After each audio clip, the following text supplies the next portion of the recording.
Donc, merci.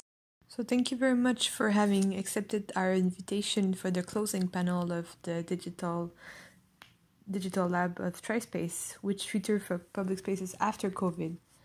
It's been a couple of days. We have recorded the opening panel that you already seen this Monday, and which one we focused on what is happening in the four cities during the social distanciation measures.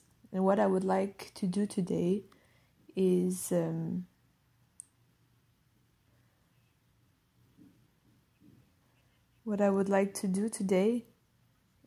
to project ourselves from what is going to happen in the next month, but also in the long term, in the next years. So I will first, the way we're going to function today, I'm going to give a time for each of you to present what are your reflections on the questions that have been sent to you before the panel. And after we will have a discussion more open. I have some more questions to exchange with each other. So just to present briefly who is the panelist today. We have from Paris, from Saint-Denis in the Paris region, Christine Bellavoine, that is a sociologist responsible for the sector of local studies from Saint-Denis mayors. She's in charge to make link between social science research and social action, public action. She works with the administrator from the city and the youth from this neighborhood in this place in Saint-Denis in the Paris region. So welcome, Christine. Thank you to be there. There is also Alejandra Leal, that she's an investigator at the Center of Interdisciplinary Studies for Human Science, Social Science of UNAM in Mexico. And she's talking to us right now from Berlin, where she had her sabbatical year. Lucky her. And Alejandra works on question of public spaces, urban public spaces, and particularly she coordinated a case study on the formalization of microbuses sector in Mexico. There is also Jacob Desjardins, that is a student at the master at INRS, which the research are on the cancellation of the new airport that was planned in the periphery of Mexico. So on the trajectory of mobilization and transgression of the resident actually around the airport, how they mobilize themselves to cancel this big project. And finally, Annabelle Mir, who's a student in urbanism at the master program at Université de Montréal, which research are on youth and public spaces and digital spaces during the crisis we are living right now in COVID. So welcome everyone, and thank you again to have accepted our invitation. So without further ado, I suggest that we go with the time zone. So I will leave first Christine, and after Alejandra, and then Annabelle, and then Jacob, if that's fine with you. So Christine, you can start. Yes, sorry, I didn't put my microphone. You see my PowerPoint now? Yes, amazing.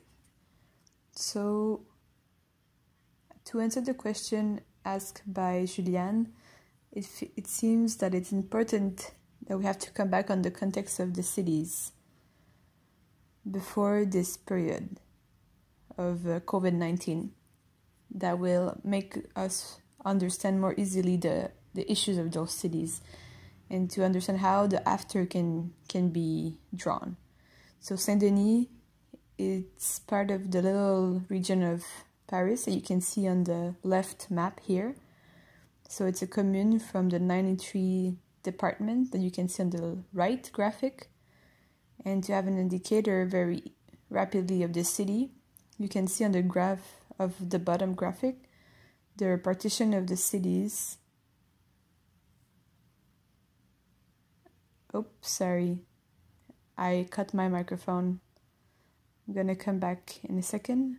So you can see in the graph at the bottom the repartition of the city of the little couronne according to the income. So we can see the pink here from the north, the west, and the north of Saint-Denis that is composed of the cities of commune where Saint-Denis is in the center and are part of the commune that are more poor of the Paris region. So 38% of households are under the poverty level at 60%.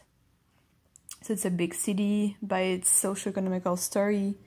It's the third Île-de-France city. It's in a previous industrial city, migration territory, an emblematic. It's obreros, communist, a bit left. After the industrialization of city, the city changed its work tissue. Now it's more tertiary services. So we can see in the south of the city, in the neighborhood, in very big mutation, and a geography, a social geography that is very different that contribute to the diversification of the city.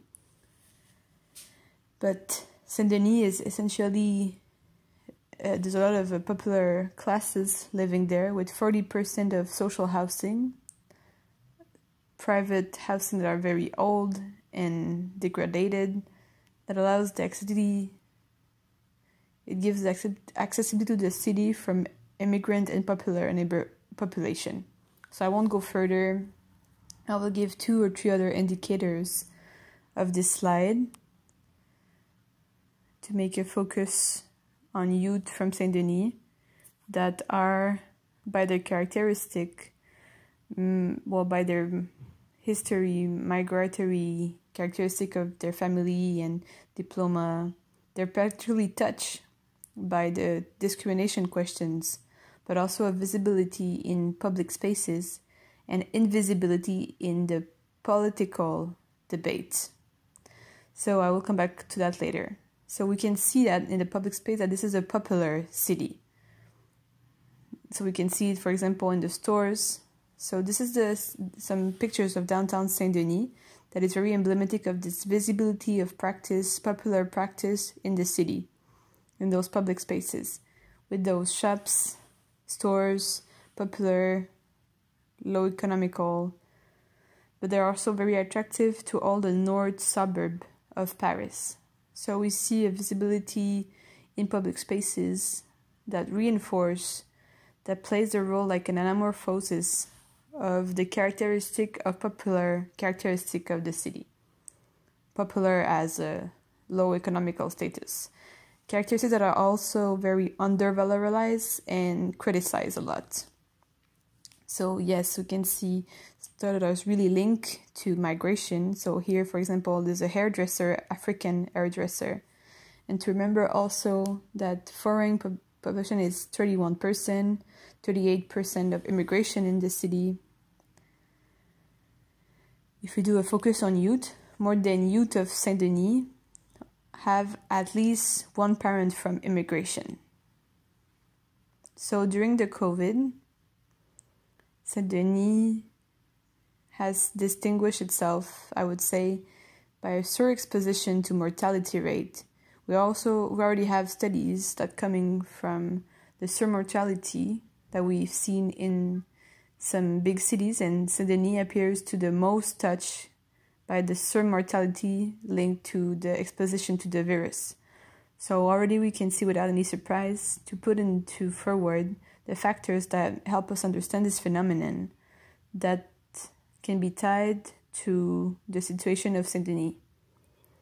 For example, the work that are the working class are work that still were exercised during the social isolation. Cashier, security agent, people working also were exposed. Also, there's a lot of density, so a lot of people living in small housing and poor housing conditions. And also another factor is that the comorbidity associated with precarity of people living in Saint-Denis.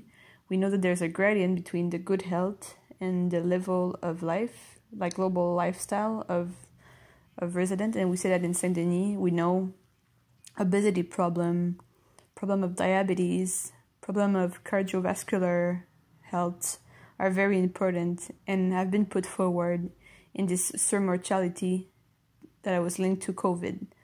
Also, what we've seen during the period is that very rapidly the solidarity, associative, but not only that, but also resident collective that has been created at this moment that has food support has been developed very early in the city. That also shows the social crisis that happened, and that we feel to be that's gonna last. We can feel that, and it's really strong for the population of Saint-Denis. So we can also see the periodization of all this help that has been brought in this period. We are asking ourselves, it's interesting, the question of the way that we're going to make it more sustainable, more long-term, because it's going to be interesting, because we'll have to go over the social and caritative to go more into questions of social development and association, more large association, and public power associative, and also the strength from the neighborhood. So what's next? How can we look for what's gonna come from this crisis? Well, if we come back to the public spaces question, then we can come back to the context in which the public spaces in Saint-Denis are thought from the point of view of public action. We're in the context of a very insecure, dirty city with some couple of years, the rise of violence and risks tensions between youth group, in which we tried to work with those youth with Tryspaces. Public spaces is also make visible and lisible the presence of illicit activity like traffic, rodeo in every neighborhood, and those practices are principally associated with youth. Actually, the youth category is used to construct an ideal negative, and that it's negative of deviant people in public spaces. We have also the context of an issue of a youth police that is very hard, that we can see in popular neighborhood, and youth racialized youth from those neighborhoods also are targeted by police. So in this context, there's a stigmatization way of looking at young men in public spaces to very schematize something that is more complex. And the reverse, their invisibility in the public debate spaces. So how did that express itself in the social isolation measure time? Well, we saw a lot of public spaces that have been emptied. We had a visibility that has been exacerbated in these youth men in public spaces, that they maintain a little public life in this proximity life. So we can understand why. For example, there has been some occupation of sport equipment, outdoor equipment, where some football match continued to happen. And that has been criticized a lot from the population and from more institutional stakeholders, and that has been seen as a form of a manifestation of irresponsibility from their part of this youth. In this public space, more emptied, even if it wasn't so much emptied actually, well, we saw more than ever the experience of control by the police that gave place to a lot of abuse. So those situations, since the beginning of social isolation, they have been subject of negative feedback, very critical feedback, with a stigmatization on popular neighborhoods that didn't respect the rules and they were not responsible. But what is interesting is that very rapidly, those first expression in newspaper, etc., they stopped. And they stopped to make place to a vision way more social, putting forward at the same time the difficulty to live social isolation measure in those specific neighborhood where there's a lot of social housing without balconies, without gardens, where middle classes can also easily transgress the rules without being seen. And on the other side, it has been very strongly talked and analyzed the fact that it was in those neighborhoods that lived the people who were working, that allows us to continue to live normally. So all those working exercise to keep life going. So there has been a changing in narrative, interesting, in the newspaper. And also in Saint-Denis, the association that I talked to you about, or the collective that has been created, well, youth took part in those collective in a important way. And for some actors, stakeholders they had no visibility of those association of youth that were there before the crisis, because in the sport sector, in their own neighborhood, they have a visibility. Well, they had a new visibility, and we have discovered that the youth can also get engaged and be mobilized and be in collective action outside of their own field of practice, let's say. So this, we had the wake-up call because it was interesting, because this allow the way we look at those youth, it changes. The racialized youth in public spaces, we're changing the way we're looking at them. So the question I'm asking, maybe in an optimistic point of view, is those reflections that happen on youth and on the presence of youth in public spaces, in more globally on the practice of popular practice in public spaces, maybe are going to change to a more acknowledgement of their existence, because they have a political say in this, and a large way of seeing it in the city. And also it might make that this way of looking at them, this greater acknowledgement, might help that public policies help to acknowledge the youth and the question of transgression in public spaces. I finished this PowerPoint with a bit positive way of looking at it, but it's true that the recent event on the relation between police and youth, they make me fear that this tension, accumulated tension and social effect of the crisis that we have just known, might express themselves also, but by we're hoping that we're going to change the way to look at those youth, because if this doesn't happen, that might escalate in revendication that are more strong, to not say violent. We have seen a couple of days ago a protest that was unexpected, that happened even if we didn't have the right to protest, to get together. after the end of there's a police in here, a young man. 4 years ago he died, and a protest because the police killed him, and that protest ended pretty bad between police and protesters. It showed that the youth are very present.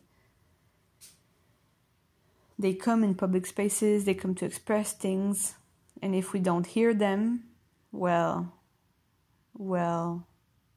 you know, the question of violence and that is link of this not acknowledgement of their place in the city might be important. It is very interesting, this aspect that you're talking about, Christine.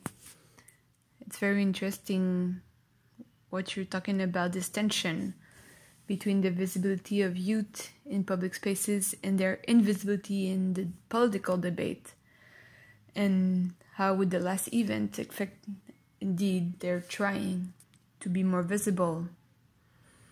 It's a big part of their revendication that we see in the revolt, actually, right now.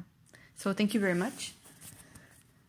Alejandra, I will give you the floor if you want to present your thought on how public spaces, we can think about that in the city after COVID.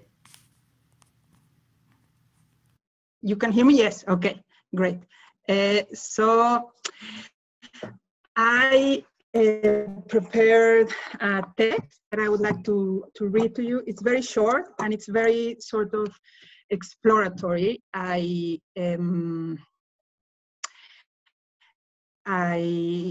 find it difficult to do like long-term reflections at this point with all the uncertainty around those. So that's what I want to talk about. You can move it to the next slide, Julianne, which is basically blank, and I will tell you when to put the next. In the invitation to speak in this panel, the organizers sent us 2 questions to address during our interventions. The first one was, what will become of the city post-COVID-19? The first thing that got me thinking was the post in the question. It seemed to imply an after of coronavirus. It seemed to invite us to think about the city that will become following the disease. But as we read in the press every day, we don't know when or even if the virus will be controlled.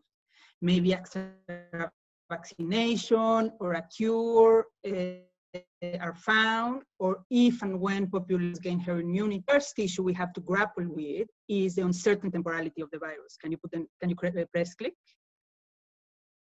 Press next. No, sorry, the previous one, the uncertain temporality of the virus. I couldn't see. Okay. That is to say, cities are and will be affected by the virus for an unknown period of time. And cities, as it was to be expected, are more prone to high rates of infection precisely for the very nature of the urban. High numbers of people living together in usually dense spaces, having to travel high distances for work and leisure, coming into close physical contact on the streets, in public transportation, in parks, etc. Indeed, as theorists of the modern city have argued since at least the early 20th century, from Simmel to Benjamin to Sennett, the crowd is a crucial element, perhaps one of the defining elements of modern urban life. When we think of cities, we think of crowds in many different manifestations. From, as I said, the crowds that walk down the street in a rush to get to work, the crowds of the subway, but also the crowds that gather for leisure in mass events, in parks, in concerts. And it is precisely the crowd that must be avoided to fight the spread of the virus. We cannot have concentrations of people either in the streets, going to work. We cannot have high concentrations of people in public transportations, and we certainly cannot have mass events in public space. So So it is the very fabric of the urban that must be avoided to halt the spread of the virus. But of course, the effects of such avoidance are unequally dispersed, both between different cities and within cities themselves. So a second point I want to briefly talk about today is the unequal geographies of cities, which I think is what the slides where we have now. The pandemic, as Julianne said when she introduced me, caught me in Berlin, where I'm spending a one-year academic leave with my family. But I have also closely followed developments in Mexico, and more specifically in Mexico City, not only because it is a place I do research in, but also it is a place where friends and family are living this pandemic. This location has allowed me to have a unique comparative perspective. Here in Berlin, the virus was controlled very fast due to a combination of high testing and contact tracing. The lockdown, which began March 22, was only partial, as people were allowed to go out daily for exercise or for leisure, as long as they kept social distance measures, 1.5 meters between strangers, and people were allowed to sit in parks, not playgrounds, for short periods of time. The use of masks was not recommended until early May. Based on my very partial and non-systematic observations, and also my unsystematic conversations with friends in the city, there was never a sense of panic or doom, not even among people I know who lost their jobs, as they received unemployment aid. In early May, the city began to gradually reopen. Shops, restaurants and bars, schools, gyms. People were advised to wear face masks only in public transportation, and this is not mandatory, and to continue to keep social distancing measures, which is happening less and less as time goes by, and I will go back to that. In Mexico City, in contrast, which I have observed from a distance, those who could were encouraged to stay at home full time, and they did. But as we know, not everyone could do it. As the majority of the city's population survives day by day, many in the informal economy. Many of those who stayed inside, and again, this is based on my very partial and unsystematic observations, were and still are much more afraid of the virus than I have ever noticed in Berlin. Of course, there are many reflections to be made about this difference, which I have no time to develop. But what I want to emphasize for the purposes of this panel is that they have less to do with how each government handled the pandemic, or with one being good and the other being bad, and much more with structural conditions in each place and the striking inequalities between them, and especially in the case of Mexico City, within them. It might be an obvious point. Talking about the cities during COVID-19, we must remain attentive to these differences and these inequalities. These inequalities that were there to begin with and are likely to increase with the pandemic. And finally, I would like to address the second question that was posted to us by the organizers about the opportunities for art, for research, for multimedia projects, but I will do so only obliquely, because I want to return to the figure of the crowd with which I began this brief presentation. I want to think about the limitations and possibilities of the urban crowd in the time of COVID. As I said before, the crowd, which is a central feature of the city, becomes little during the pandemic and must be avoided. We have been precisely encouraged not to be in crowds. And the crowd, as we know, has always been an ambivalent feature of the modern city, with a lot of potential for anonymity and for stranger sociability, but it's also been very potentially dangerous as well. And right now, the crowd, it's actually lethal in the sense that it can become sort of like spreading point of the disease.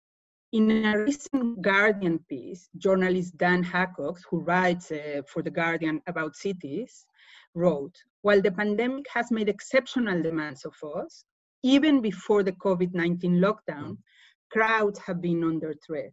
We were becoming even more atomized and pushed further into our homes, and crowds were becoming more domesticated, enclosed, surveilled, and expensive to be part of. And yet, through human history, there has always been something pleasantly resilient about the crowd. However many ways are found to disperse it, it will always find a way to reconvene. I end of quote. And indeed, the crowd is returning to the COVID-19 city in ways that are both dangerous and hopeful, and which also illustrate huge inequalities between and within cities. In Mexico City, while the lockdown continues, more and more people are crowding the streets again. This weekend, as the national sort of like campaign of social distancing officially came to a close, although the authorities are insisting that people must stay at home, but last weekend we saw images in the press of hundreds of people in the streets, in the historic center, the subway is still full, and these images were met with a lot of criticism. But it is a combination of lockdown exhaustion and the very real need to get out to work. People's very real need to get out to work. That is to say, in a place like Mexico City, the crowd cannot remain dispersed, as it is sort of like a condition for people's very survival. In Berlin, I have witnessed something different taking place. And I want to illustrate this by telling you something that I saw this past Saturday. Julianne, I forgot to tell you to move the slide. No, yeah, can you move it to the next, to a picture? Yes. So I want to tell you about something that I witnessed this Saturday. As my family and I were biking towards a park, something we do often, we came across a scene that seemed to be out of this world. A self-described floating party protest along the Landwehr Canal, which is one of the canals of the Spree River that traverses the city, and it's also a public park. The banks of the canal are public parks where people usually gather to have picnics, to drink. So there was a self-described floating party with thousands of people in either wooden boats or inflatable boats, and you can see also the next image, sailing along to the sound of loud techno, some of them dancing, with thousands of people watching from the banks of the canal. It was a protest organized by Berlin's club scene to protest precisely that they have not been allowed to reopen, and sort of like to demand or to remind the public of the importance of this life the club lifestyle for Berlin's identity. As one was walking through this crowd, it was as if there had never been a global pandemic. It was, in my eyes, partial and unsystematic, a collective act of disregard for the enormous suffering taking place in other parts of the world that I think only people who take their security and safety for granted could engage in. So we have a very different manifestation of the crowd that can emerge in a very different context than in Mexico City, and that again illustrates and reproduces the inequalities between these places. But there are other crowds that have taken the streets and that have emerged as a beacon of hope during the pandemic. And those are the Black Lives Matter crowds in the United States. The hundreds of thousands of people that have taken the streets to protest the assassination of George Floyd by the police. Thousands and thousands of bodies coming together, defying the dangers to protest the more deadly virus of racism. Thank you. That's it. Thank you. Alejandra. This contrast is quite striking. We will certainly come back to it in the discussion. Thank you very much also for the comparative outlook and reflection on temporality. I think this is very important. Is it really a post-COVID city, or will we ever be in a post-COVID city? I think this question is really important. How can we think about the future in the midst of such uncertainty? It's really not an easy task. Thank you. So I will give the floor to Annabelle. Annabelle, tu veux présenter? Ouais, je vais y aller. Yes, I'm starting. All right, I'm sharing my screen. Can you see it? Yes, awesome.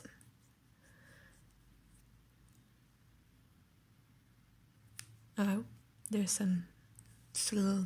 Okay, awesome. So I will show you a press review on the publication, academic publication, and from media that has been shared on reflection coming from this period of social isolation about public spaces and the way we are rethinking those public spaces at the time of COVID-19. So pandemic always influenced the way that we plan cities. If we think about cholera epidemic in 19th centuries, the hygienist movement that brought the destruction of not clean city in Europe, and to create park, to create bigger spaces. So COVID also is going to leave traces in terms of planning. It's hard to see for now, but there is we can have some reflections on what happened during the social isolation. So for example, the neighborhood rediscovery with a lot of people working from home and the closing of activity inside. So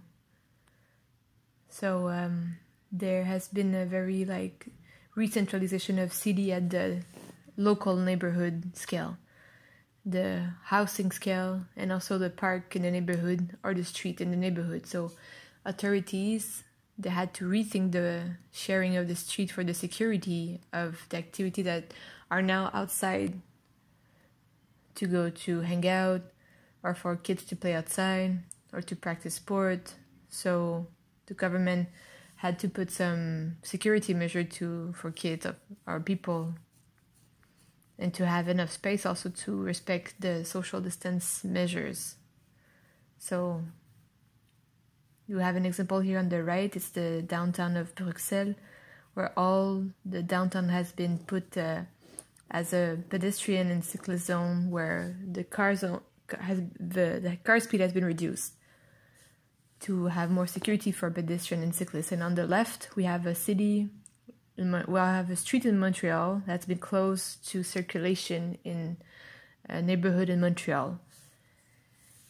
So it's temporary solution, but we can see how we rediscover neighborhood and how the reappropriation of the space by the citizens.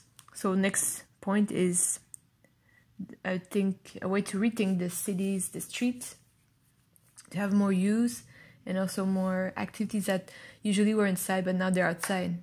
So we think about economic activities, for example, the organization of markets, outside markets, or the fact of going in the street to install terrace for coffees, to help restaurants and bars to have more normal activity in this period. So here we have an example on the right, and also other activities, more recreational activities, sociability or more sport, for example, group exercise outside, festivals in the street, to ensure that social distanciation was put forward, even if there's a group of person that is small.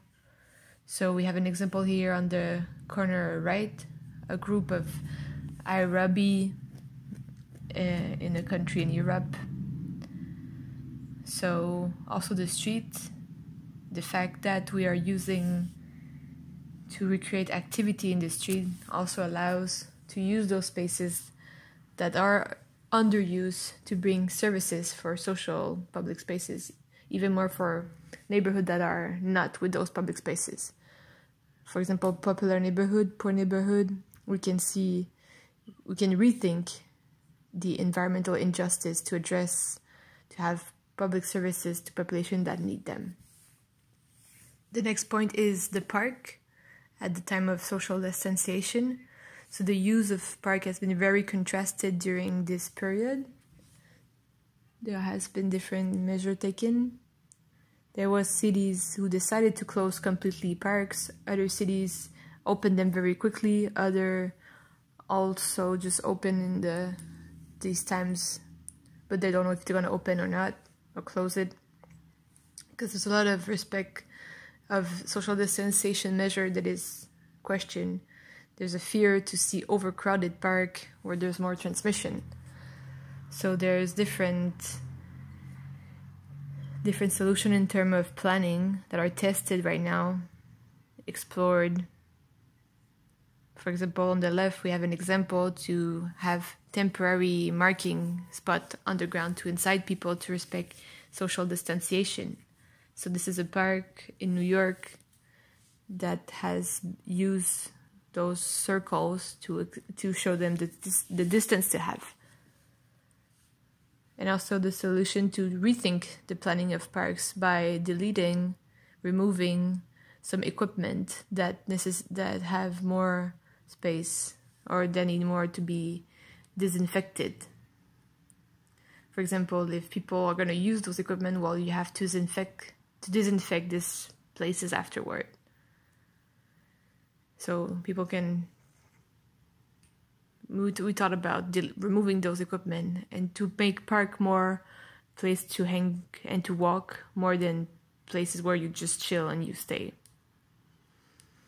And also the utilization of technology to monitor the norm of distanciation that has been tested, or that is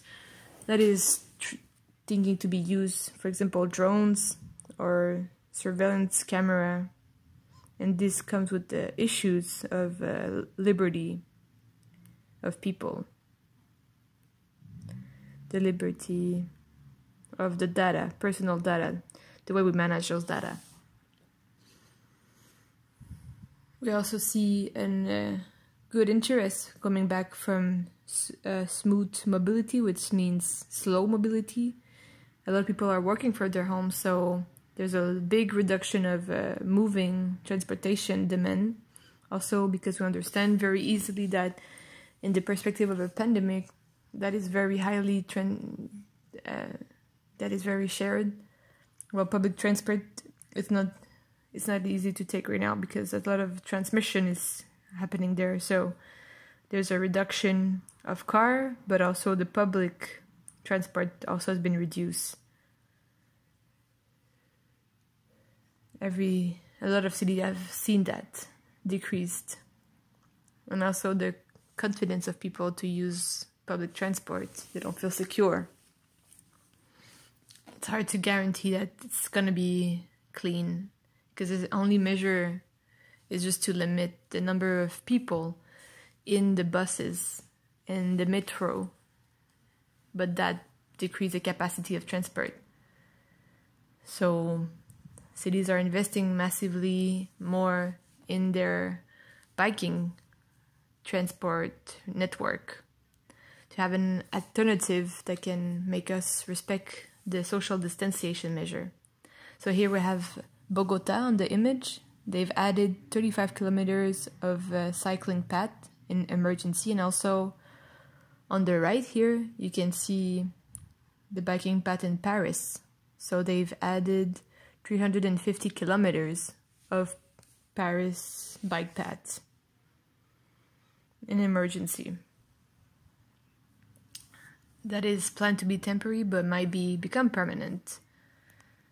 And that brings me to my other point, where this investment in active transportation, especially in biking transportation, that also allows to have the social distanciation, a good alternative for the car, And also it suggests active transportation that has low carbon emission.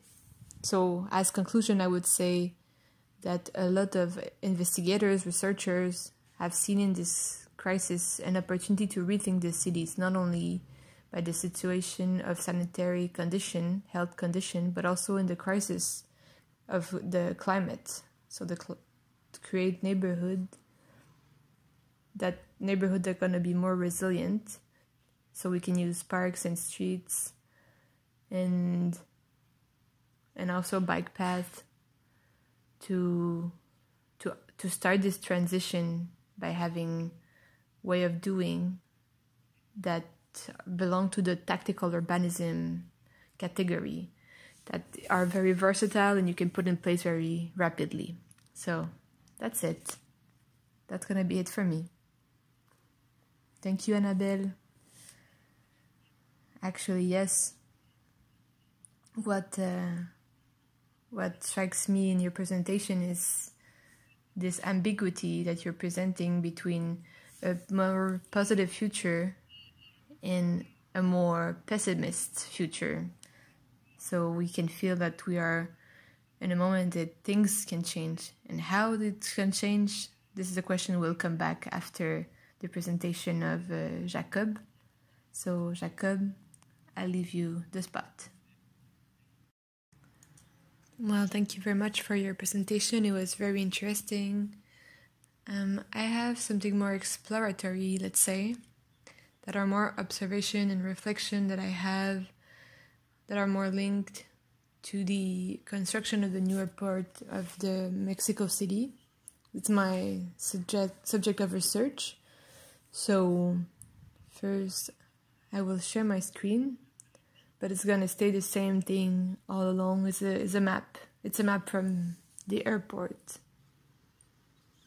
Just a little second here. I'm sharing my screen. Just let me a second. Okay, here it is. Here you can see the map. You can see it. I'm gonna make it a bit more big. I don't see you anymore, but this is the map. Okay, so actually,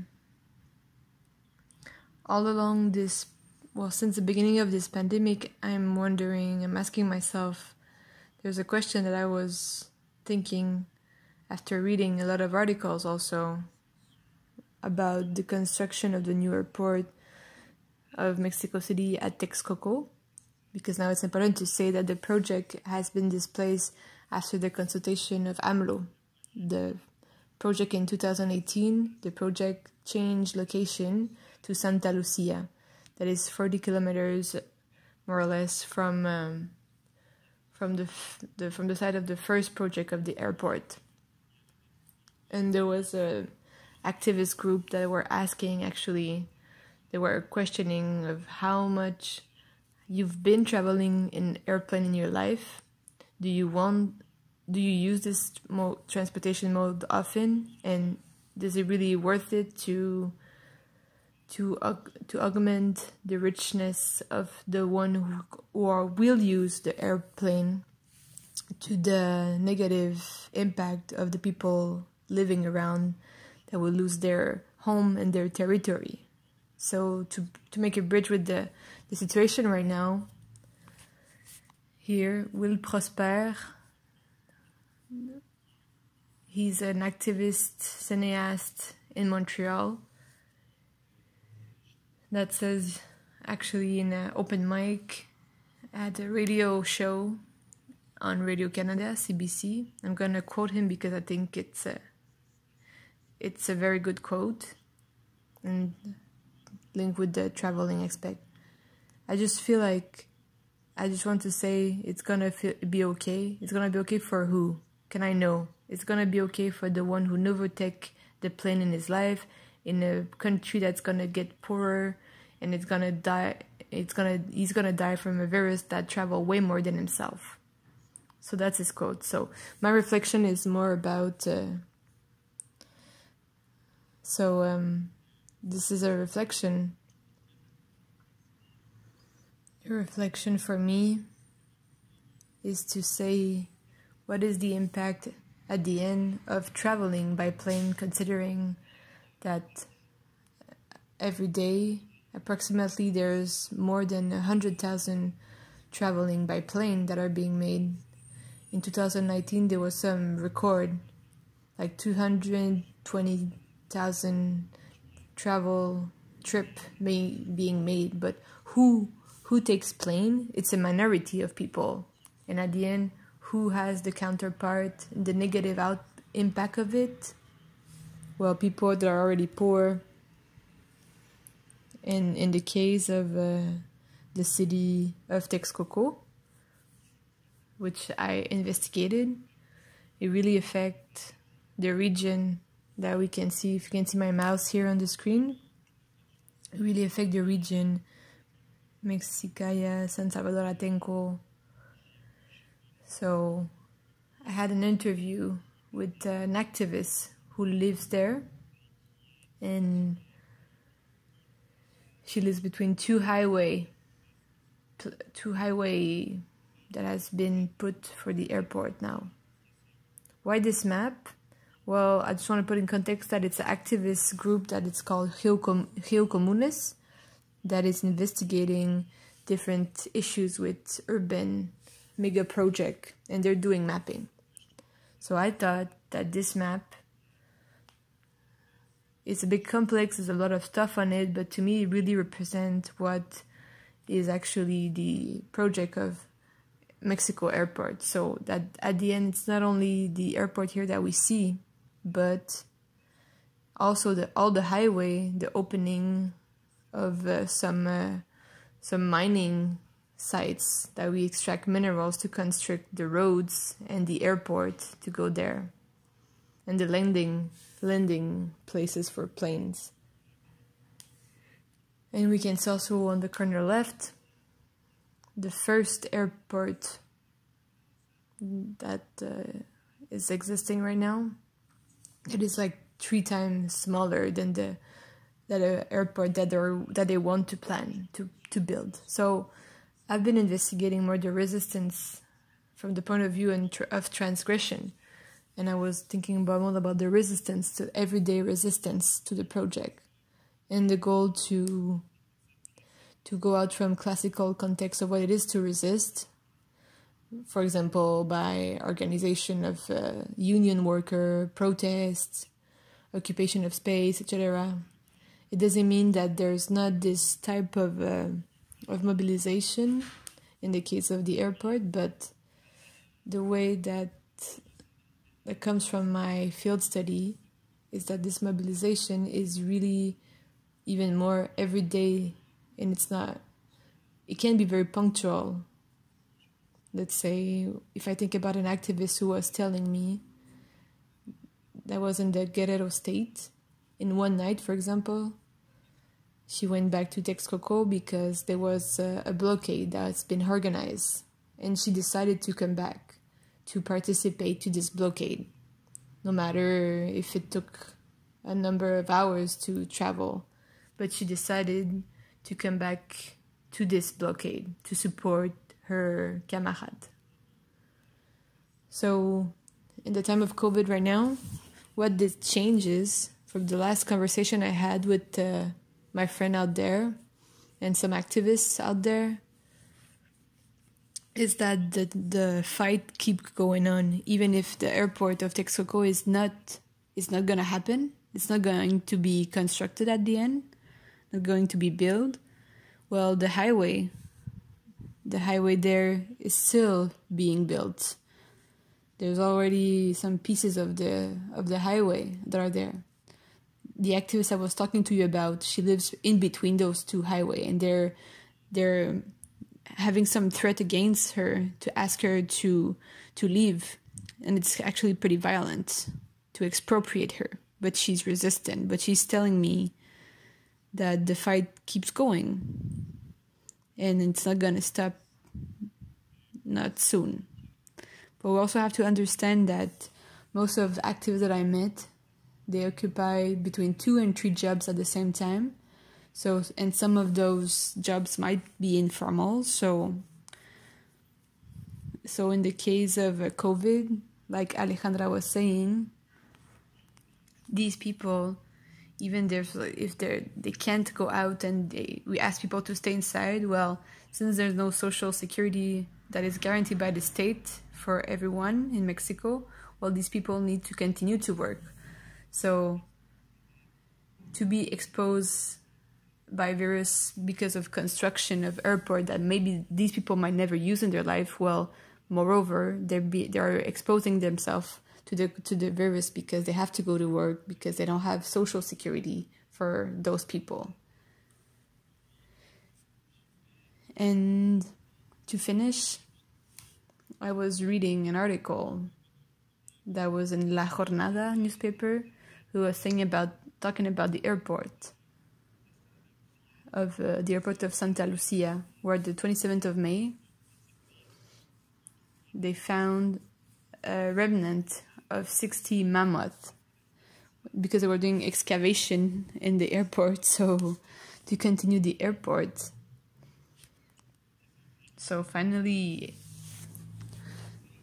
the past is coming to the present and determine what is going to happen in the future. So, I mean, it's sure that people building, they say that it's not going to stop the construction. They might change the trajectory of the landing plane. It might make the airport even bigger. It might affect more people at the end.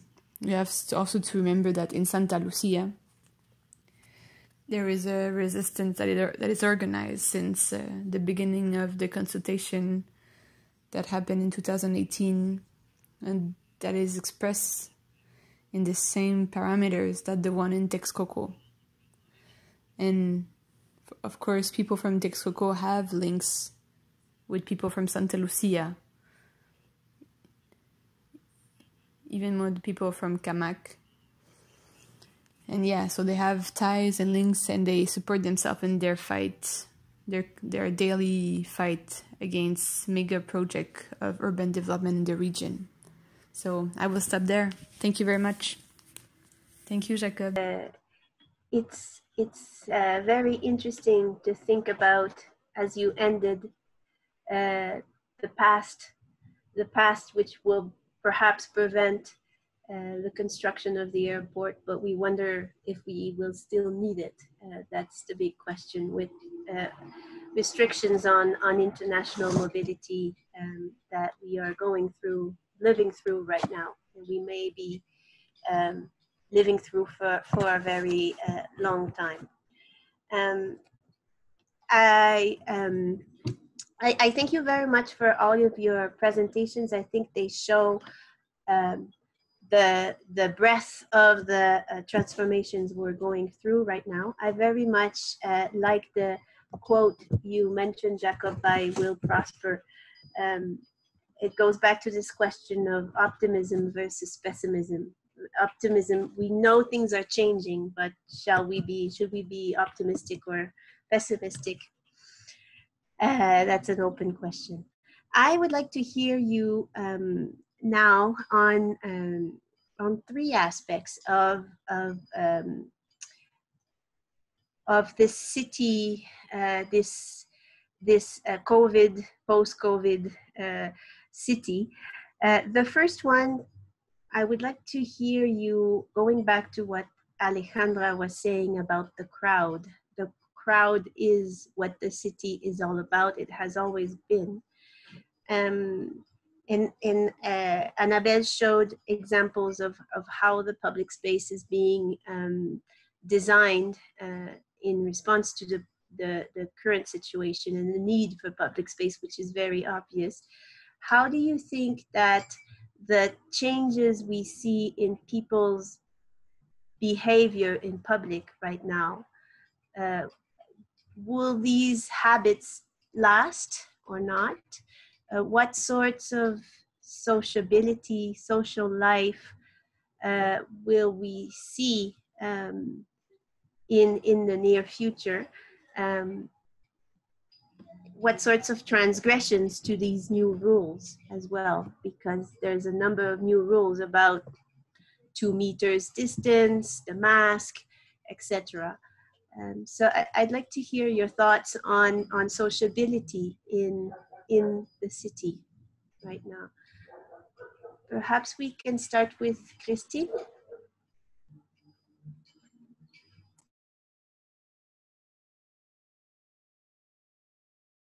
Oui. Pour répondre très brièvement à cette question. Yes, to answer very briefly to this question, I would start from the idea of Alejandra, of the very great diversity of cities and inequalities that exist before the COVID, to understand what's going to happen after. And on this question, I think it's very important to think about the architecture different between cities.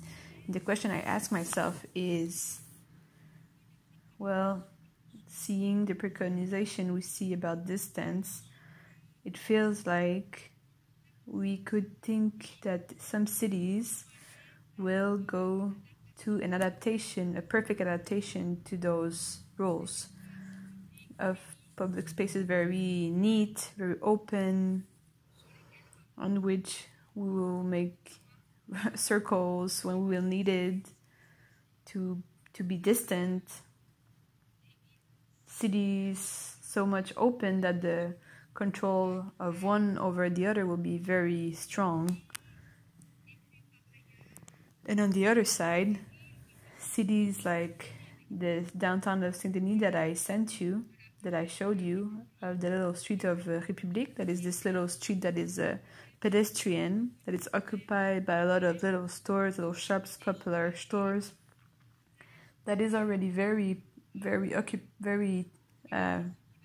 occupied. And the question we're going to ask is, people who are going to this street are going to be considered as transgressive or not? So I would have other things to say, but maybe I will stop here. Thank you. Alejandra, do you want to say something? We're very much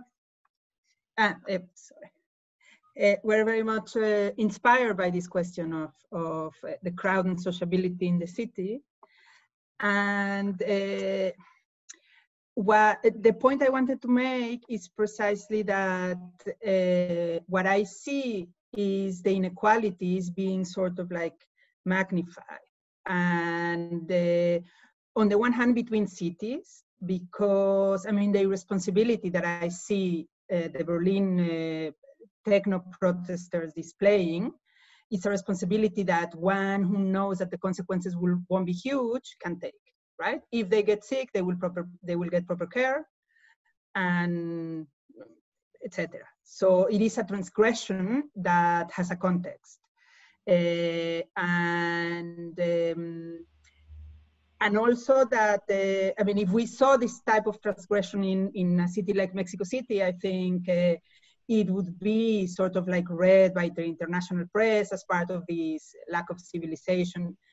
I mean, as a matter of fact, I posted these pictures in Facebook, and friends of mine from Mexico, or people I know in Mexico, were saying, wow, this happens in the civilized world, right? There's this idea that you know, here in Europe is civilized world that know how to act, and if the crowd takes the streets in Mexico City, is because they're irrational. And what we're saying here is, I mean, actually quite the contrary, in terms of going out to have fun, or going out because you need to work and you make a very, I mean, the calculation is you go out or you don't have food to feed your children. So my idea is to reflect on these sort of like the transformations of the possibilities of stranger sociability based on these pre-existing inequalities and how they get sort of like enhanced. And also within cities, in a place like Mexico City that it's already highly segregated, we might see much more segregation in public space, right? Those who don't have to use public space because they can stay at home or because they can take a car won't. And I mean, it's only those people who are forced to be out, at least now. We don't know. I really, I'm very hesitant to predict what will happen because I have absolutely no idea. But what we see right now is this, is sort of like an enhancement of the inequalities in public space, as those who have, in the case of Mexico City, who have to risk their health are actually occupying the streets, and those who don't can be safely inside. That's my reflection for now. I think it's interesting because close to where I live, which is a middle-class neighborhood, it's interesting to see that people who can stay at home in the street, Insurgentes, is being recolonized by people who are normally not there. Young people young homeless people who actually occupy a street where they would be chased before, because it's so there's a sort of a blurring of spatial segregation as well, because higher class people are not outside, so people who are normally not in these neighborhoods are now here. So it's actually very interesting. I think it supports what you're saying. Who is going to use public space? I don't know. I don't know, Annabelle or Jacob. I don't know if you have something. Annabelle, do you want to say something or? Well, I agree on the fact that the idea of spatial segregation is defined by behavior. And I would add also with the necessity of social distanciation, maybe the mask would be mandatory in public spaces. This is going to refrain one condition of public space, that is meeting, informal meeting between people. And I think this fear of the other, because of this fear to be contaminated by the virus, will maybe make that people are going to meet in public space between people they already know. So it might limit the role, one of the function of public space, that is the meeting. Yeah, that's it for me. Yes, indeed. The idea that you showed of New York with the circles, we see actually that public space is used as the extension of domestic space and not as a space to meet. And that's why I think that the idea that of the crowd that Alejandra was telling us is very strong, because the crowd is also physical contact. It's people that touch each other, and if we cannot touch anymore, how can we establish a social relation? It's a big question. That's something that very worries me, because I have trouble to see how we can establish the mode of social relation without the physical contact. It's very difficult.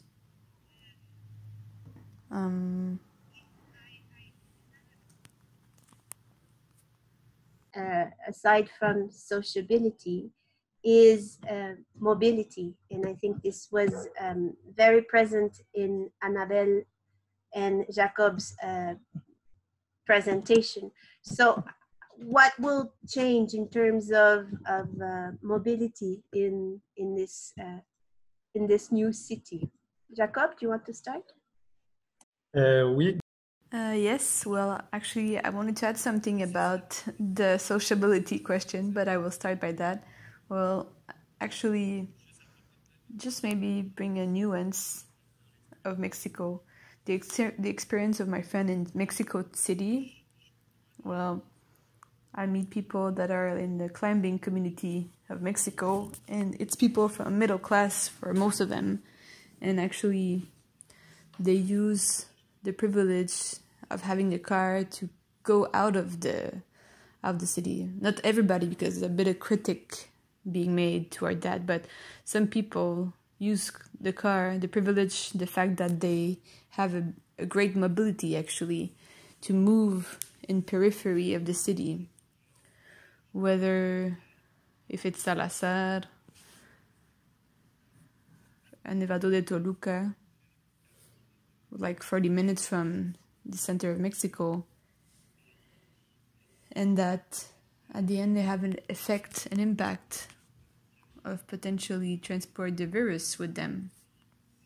And also considering that the climbing zone are located particularly in this directly on agricultures and farmers' land. So that brings in ethical issues and questions where there's no this capacity of auto-reflection at the end, auto-criticism. And also on the case of Montreal, I wanted to say about the socialization, I really felt that there's a risk actually that is big, maybe not really felt right now because of we're getting out of social isolation, but at the beginning there was really this socialization that was going through the delation. For example, to enter in contact with others, to have a threat, but to have a threat to call the police or to criticize people getting together on their action in the space they take in public. For example, I had a class on space of marginalization and resistance, and one of the Annie Lapam of Action Committee in Neighborhood in Montreal in the Southwest, she was saying at the end that many people that are in the park are people that are not, that are a bit poor and racialized people. They are leaving their apartment, whether because it is too small or because of some problem with the neighbors or because they have many people living inside of the apartment, so they have to go out, they have to use public space, and at the end they go in public space and to be threatened by people around them, to call the police, to have met them denunciation. And in Montreal, it's important to say, I think that I heard, maybe you can confirm this, Christine and Annabelle, that there was a fine that are very important if we didn't respect the social distanciation measure. In the last time, those fines were not very in the press, in the news, but we're talking about 1,500 fine if we don't respect the social distanciation. So at the end, it represents threats that are super important for people that are already poor, to amplify this situation, this material situation they have. And yeah, that's it. Yes, actually. Is there fines also in France?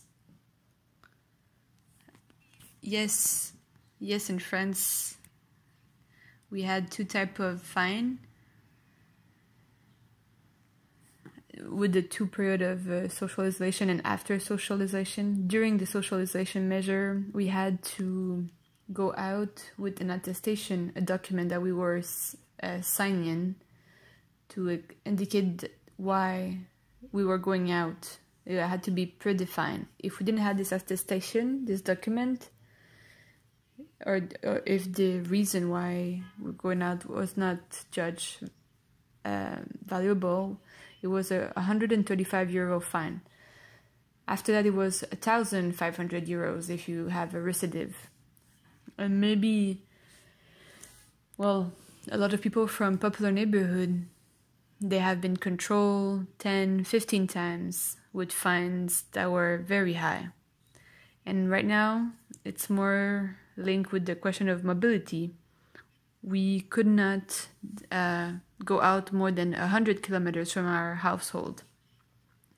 In the same, we had an attestation to give if we had to go out from those 100 kilometers. In the reverse situation, it was 135 euros fine if we didn't respect this regulation. In Berlin, in terms of state control.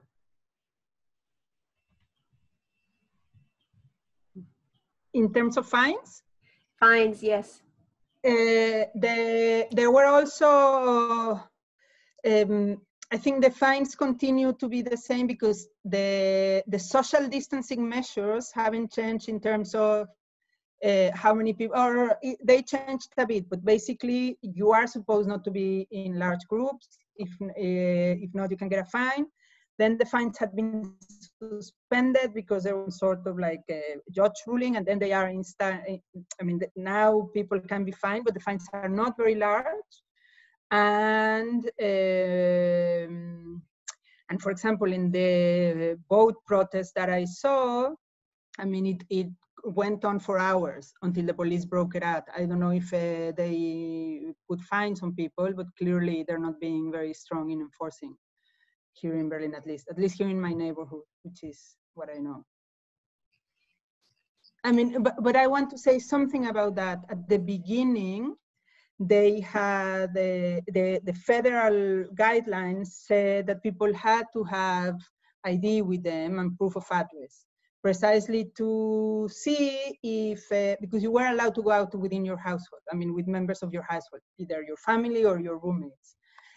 So people were required to carry ID with them. And the city of Berlin canceled that requirement, arguing that that discriminated against undocumented people and immigrants without papers, and they didn't want to put those at risk. So, so because of this, you didn't really have to carry ID. So, I mean, they could not really know if you were with your family or not. But I think it was for a good reason. Here in Mexico, that there weren't any fines, and the city government was really clear that they wouldn't impose any fines. So the police control is not comparable to what you're describing in Montreal, in Europe, and what we saw also in the United States. But this leads me, perhaps we can switch to this question and go back to the question of mobility later if we want to, but there has been a lot of discussion about one of the effects of this crisis would be an increase in state control and increase of power for the police and authoritarianism, self-discipline, disciplining mobility, disciplining the body. I would like to hear you on this. Do you see this as something that's going to stay for a long time? Is it, or do you see that it's something temporary? What's your opinion on this from where you stand? I don't know if someone wants to start first. Jacob? Oui. Well, actually, recently I did a little blurb on prisoners. There's already a control from the state that is exercised on prisoners. All that to say that this control has been reinforced in a very intense way. And it showed that what might remain in terms of control, or the effect of this control, might reinforce actually the relation that are really complex between prisoners and people working in the jail, and also correctional agents, but also health workers. I was investigating the perception of prisoners and their well-being in Montreal. From prisoners in some sectors, they have been put in isolation for like 24 hours on 24 for more than 3 weeks, with any possibility to go out. They had cell phone to call their family, but they could not go out of their jail, of their cell. So yes, there was a control that was being done in general population, but also in population that are marginalized, that we don't give a lot of attention generally in normal term. There was an exacerbation of the tensions and the control that is exercised on those people. because usually they have some sort of freedom to go out, to go to see the doctor, or to go to call, or to go outside a little bit, depending of the sentence. Different permissions to go out, but it's true that the control in the jail has been reinforced, even if it goes against a lot of basic rights, human rights, and liberty in convention of UN, etc. So an exacerbation of the control that in a context that is already people that are closed and serrated. Like Kristen was saying, it's invisible. Abuse that are invisible. Kristen, you want to say something? Yes. On this question, there's always a margin between the rules and their application. And whether the work context or any work, if it's social, health, administrative work, or police. But this margin is at the same time useful to adapt the rule to the spirit of this rule, but also this rule needs to be used in the same sense to go to what is expected from this rule. So what we see very rapidly is that the rules that the police had to apply, first, they were not clear. For example, you could just only go out for first necessity errands. But what is first necessity errands? There has been abuse and fine that has been given for buying cake for kids, for example, because police thought that this was not a first necessity, or women protection, hygienic protection, that was not first necessity for them. And second point is this discernment that has been asked for the police from the government, that had been for the control. That suppose that this institution and the regulation agent, so that the discernment doesn't come from individual, but that comes from the institution, that is being controlled by the institution. But the police institution, that doesn't go well to ask the individual of the police, even more in the France context with the Gilets jaunes context. The police institution is not very in shape right now, but it really constitutes a point of controversy very strong in France. This power, the too big power that police officer had to apply. Also, there's a website, maybe you can go, that takes the testimony of people that if they had an abuse from the police. And there's very important things being discussed out there. And in France, on a press media coverage at the beginning of social isolation in the popular neighborhood, it was on the numbers of, there was a lot of fine that has been given in the 93 neighborhood, where is Saint-Denis. But also very quickly, it has been underlined that this importance of fine was maybe linked to the multiplication of the control that were made more in this neighborhood than in other neighborhood compared to the center of Paris, for example. So this is something, actually, yes, it's very a lot talked about in France, but it seems to me that it's the debate. It's a subject to debate, to be more nuanced than what was more at the beginning of the COVID. Annabelle, in your research, have you seen a diversification of the measure of control? I haven't read so much about that generally, because my research was more about the planning. So I didn't really see on that. But about the relation in public spaces, to come back to what you were saying, Jacob, I was in a public space in a park in Montreal a couple of weeks ago, and the park was full of people. And there was police, and they didn't give any fine. They just remind the rules. The rules I was.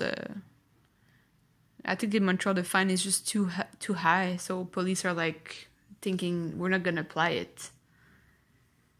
And I would also say that there's a regulation that is being made between the users, by the users, and by the group of people that, you know, if you go out, I feel that there's a lot of control between the people of the same household, the family, of friends. They have an influence on the behavior you will have in public spaces because you will feel okay or not to do it.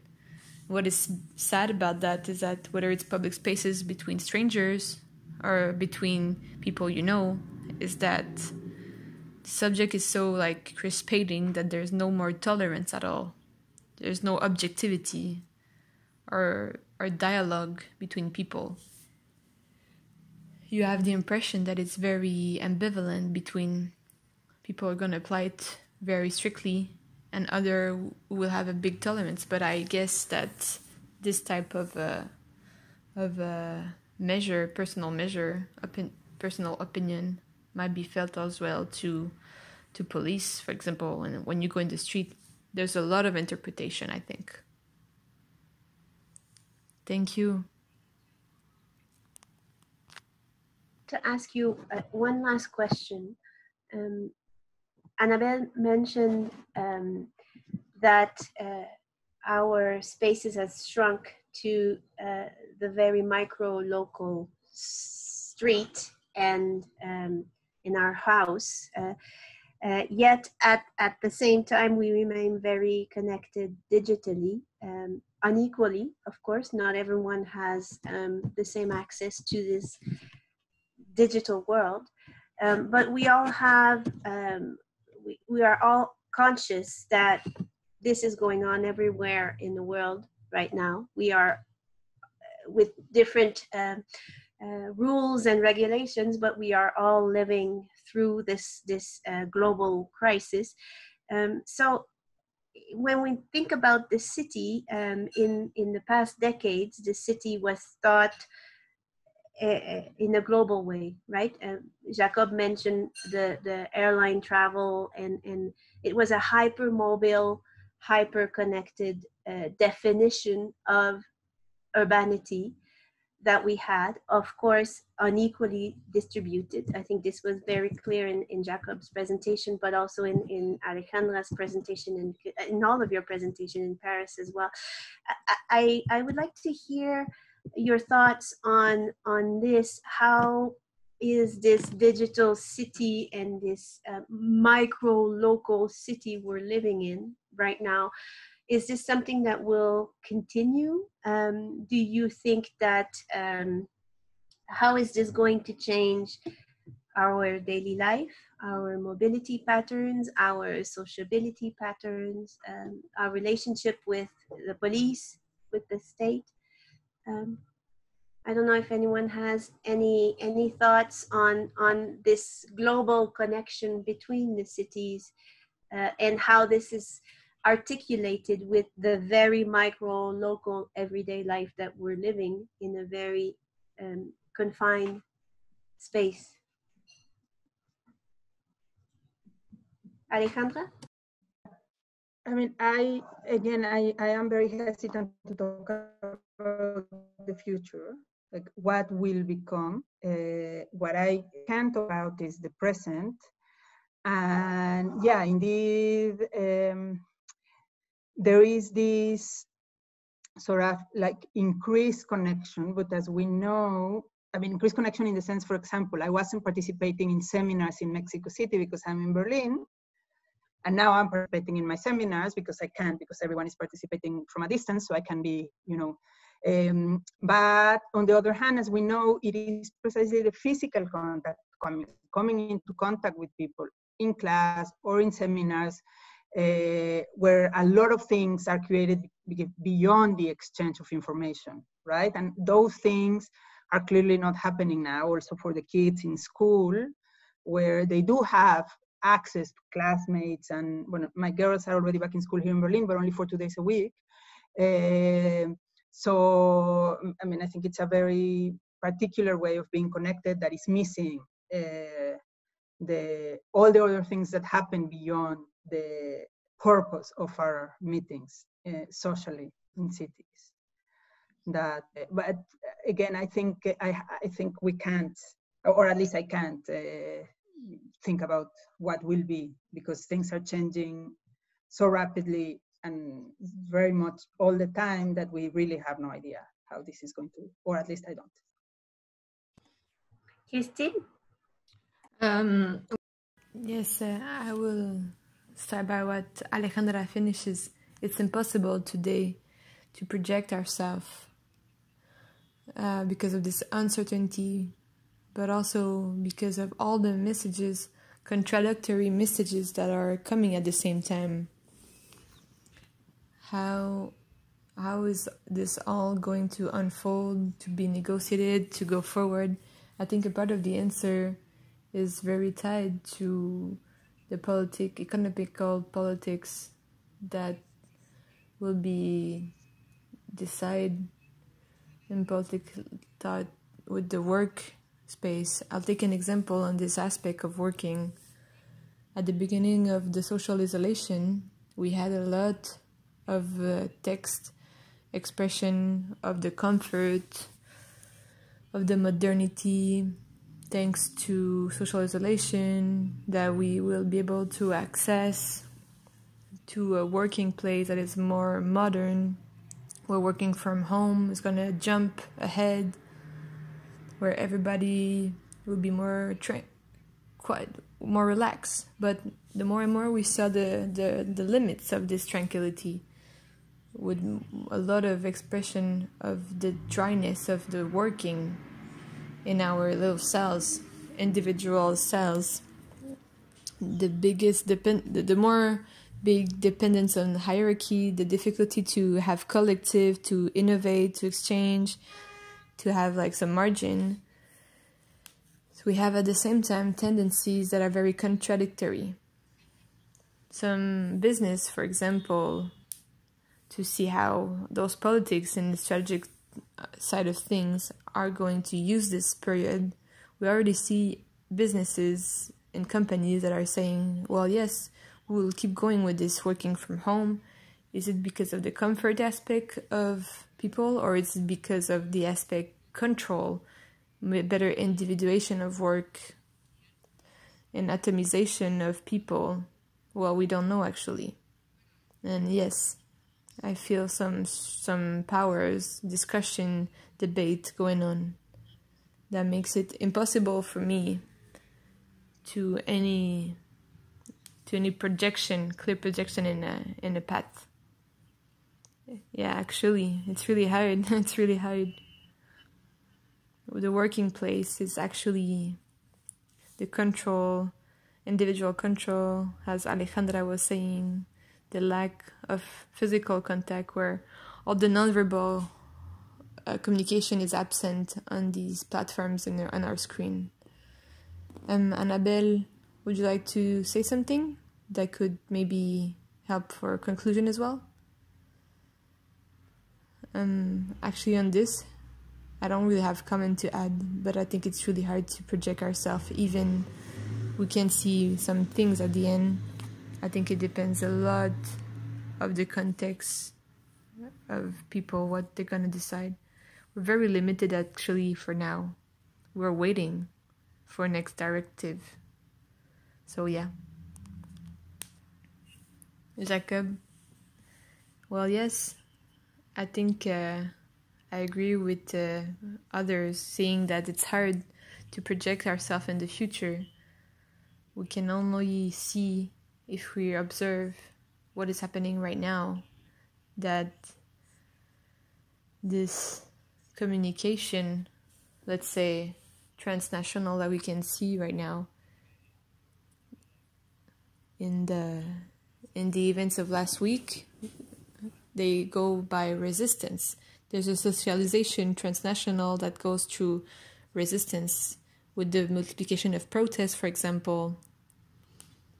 that are tied to George Floyd, what brings me to say something that I wanted to say in my presentation, but I think my reflections are inspired by the temporality, let's say. They are inspired by Mitchell Wright, that in her book Physics of Blackness, Beyond the Middle Passage of Epistemology, think about focus on now. And she understands now, the epiphenomenal concept of now, where now it has the past and it has the future in itself. And she says to see this history as a linear way, to see what's going on in the future, there's 3 limits. And I agree with those 3 limits of this compression of temporality of linear. Well, first, the origin is hard to trace. The virus, we see where it comes from, when it starts, but we don't know where it comes from. We don't know when it arrives, when it happens. And the only way, the only interpretation we have is the vision that is pretty occidental, that is dominant discourse. Another limit she identified as well, that I think it's very important, is the hierarchization of associated with a linear vision of history. It's to say that we will focus on the leader in the time of COVID, the leader of adaptation method to the new constraint of social spatial constraint. And this is going to make invisible people that are already marginalized and that have other mode of adaptation that are more tied to the everyday life and survival. And the third limit is to tie the agentivity of people only to the relation with COVID, as if there was no disposition of predisposition of anything else that comes before this crisis. So I think it's better to focus on what's going on right now than thinking about future. And as she says, now determines the future and it reinterprets the past. So yeah, that's it. Thank you very much. I think we can conclude on this because it resumes a lot of points that have been made today in this panel. Thank you very much, Jacob. Thank you, everyone. Thank you very much for your participation. And we do need to exchange and think and collectively about that. So thank you very much.